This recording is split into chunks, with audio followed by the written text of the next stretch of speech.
Hello ma'am, Jazz. Sir puwede po ba Filipino major diyan? Actually, may natulungan nga kami, Filipino major siya. Ang experience nga din nun ay sa private tsaka ESL. Yun nga lang parang siyempre iba-iba naman yung scenario or situation.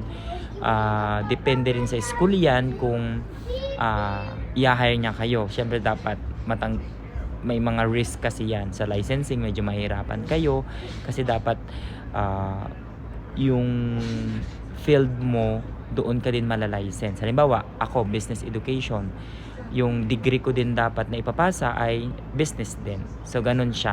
Halimbawa, kung na-hire kayo as Filipino major, ang tuturuan nyo elementary. So hanapin ng licensing department dito sa state yung diploma ninyo or transcript ninyo na na ang major nyo is sa elementary or general education. Ganun siya.